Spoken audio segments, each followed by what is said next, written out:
race here. Napkova got a really nice start there, and she wants to make this her year, as you said. She's won in the World Cup races, but there's plenty of challenge here. Emma Twigg getting away to a reasonable looking start there. She's a very nice single sculler, and will be looking certainly to threaten for medals. Ekaterina Karsten going out there. I'm looking also for Zhang. She was very aggressive in the semi-finals, really strong and dominated, and looked very good in the last 750 metres of her race. Now, can she bring that into the final? She was one of the famous Fab Four from China back in 1993, who caused an earthquake when they beat the German women's quad, who until that time had been completely unbeaten, and there she goes again. Yeah, she's got into a nice lead there, Zhang, and she's a very smooth looking sculler. She had it all her own way in the semi-finals. She had Catherine Granger at about a length, but she did look in control, and we wondered whether she'd have more when it came final time here, because the focus might be to her right, to Napkova, and might be to Karsten. But Zhang, as you say, could actually surprise some people, I think. Emma Twigg, only 22 on the far side, former under-23 and junior world champion. So maturing, she's got so many more seasons, getting stronger all the time, as you see Zhang, who really is one of the very few performers that China have brought here. Most of their crews are back home, preparing for the national championships, which is a huge event. And she's got the best part of half a length. Catherine Granger, good positive start here from Kath Granger, the Scot, based out of Marlow, but really originally from St Andrew's Boat Club and up in Scotland. Yeah, big question for me whether Catherine can keep this going, because she started really nicely there and gone out with Zhang. She's about 34 strokes per minute. She's settled into a pace, and I would love to see her manage to continue this into the middle part of the race and manage to maintain the pace, which she wasn't able to do earlier in the year.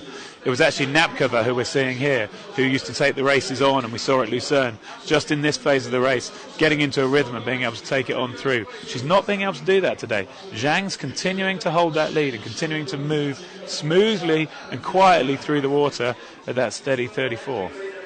Yes, well, in a sense, they've only all seen what Karsten can deliver here. So the reality is that, what they mustn't be is too respectful of Karsten, because they know that she hasn't been in the best shape and form here. And the worry for me is if Napkova hangs around too long. She's got to put a move in pretty soon to get up there onto Zhang's shoulder. Yeah, she's not looking so dynamic. We need a close-up picture of Napkova to really get a shot of how well she's going. For me, the story is Granger and Zhang, and Granger continuing to stay up there. And in these conditions, with a tailwind, it's got to help, because it's going to make the race shorter. And she's still up there and maintaining the pace. Isn't this what you want to do? Bring your best race to the World Championships? And isn't this the best performance we've seen from Kath Granger? Certainly is so far that we've seen from Kath Granger. She's right up there and in it. And it'll be interesting to see how she handles the conditions, because for the single sculls, this wind and those waves are going to be a bit more challenging than they were for the fours that we saw earlier.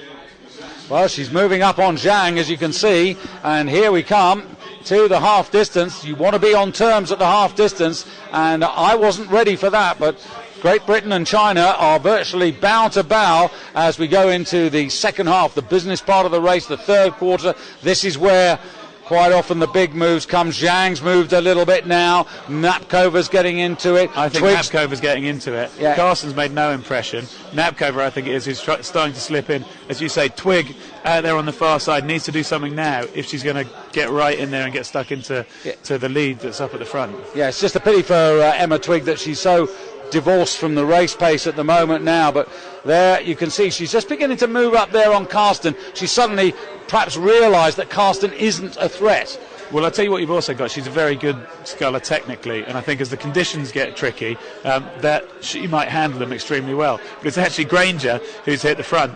But just seeing her blades there bobbling along, hitting the odd wave, but maybe she'll be able to keep it going.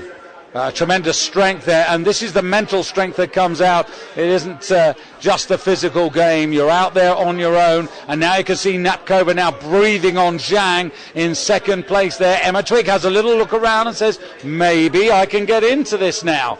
And this is fascinating. This is one of the best women's single sculls finals we've had for a time. We've had some walkovers, some pushovers from Karsten for many, many years. Sorry, look at this. That is absolutely amazing. I'm sorry for getting quite so excited. But she's really looking at there. Can she hold on? Well, you know what she's done, don't you? She's looked at them and she says, opportunity, door open, go for it. And she's decided to take the long route. She's pushed really hard in this third quarter. She's opening up and she said to them, okay, fine, catch me if you can. And Napkova, who's been hanging around, waiting, thinking that everybody was not going to be that far apart. And now you can see Karsten's going as well. Well, it's Karsten who's come out into second place behind Catherine, and let's just see what happens here. Can she hold this together? She's made that big effort. Karsten is quality and will come back, I'm sure, but those conditions are not easy. This is an amazing race. It's all upside down and inside out. There's Karsten going for it. Napkova looking over her shoulder. She's not showing the form that she showed in the World Cup races. Zhang doesn't seem to have anything else to offer. Still a long way to go. Catherine. Oh, this is where it really starts to hurt. Catherine, she can see all her opponents. Has she got it in her? I'm sure she's got the strength and fitness. She's a fantastic athlete, and this would be amazing if she can hold on. Karsten's coming. I think Karsten could overhaul her, but I'm interested in whether she can respond, because there's still a fair bit to do. 250 in a single, you can do an awful lot. You can see there Karsten on the far side. Have a look at the bow line there, and it's Karsten who's got ahead, I think, of Kath Granger. The angle was terribly deceptive there. And there you can see Karsten ahead of Kath Granger. But Kath Granger, I have to say, if she medals in this, what a season that will be for her to come into the single and be as close as she is to Karsten. Karsten has just absolutely exploded. She's absolutely psyched them all out. She's powered them out. She's powered them out in this last 500 metres of rowing. But Kath has stayed in there. Yeah, and but Karsten has shown none of that in the build-up. She's just kept her powder dry. And Karsten, 5 times, now we have to say 6 times a world champion. Kath Granger gets a brilliant silver, and Napkova holds off Emma Twigg to get the bronze medal ahead of Zhang, who couldn't survive with the sort of change of paces that were going on in the third quarter, and Lavina, who's been 6th, finishes in 6th place. And my breath's taken away for what Kath Granger's done there, because only